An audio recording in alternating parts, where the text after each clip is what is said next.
Hey guys, it's Mai from My Healthy Dish, and today we are making lemon garlic chicken.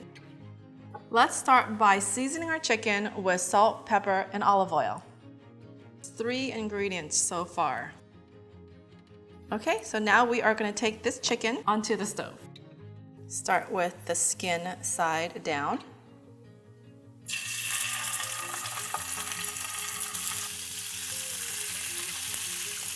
What we're looking for is a nice brown, crispy, golden skin.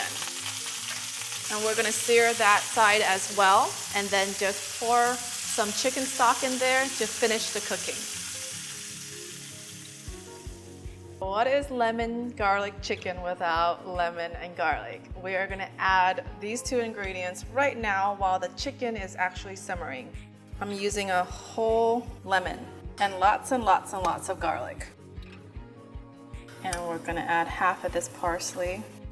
The chicken is pretty much done. We're gonna take it off the heat and make our sauce. We're gonna melt some butter. Now that the butter is melted, we're gonna add a little bit of flour. And we're gonna add the rest of this chicken stock. And we're gonna add the chicken back into this sauce. So here you have it, my lemon garlic chicken. I want to cut into it to see just how juicy this is. If you like this recipe, go to myhealthydish.com.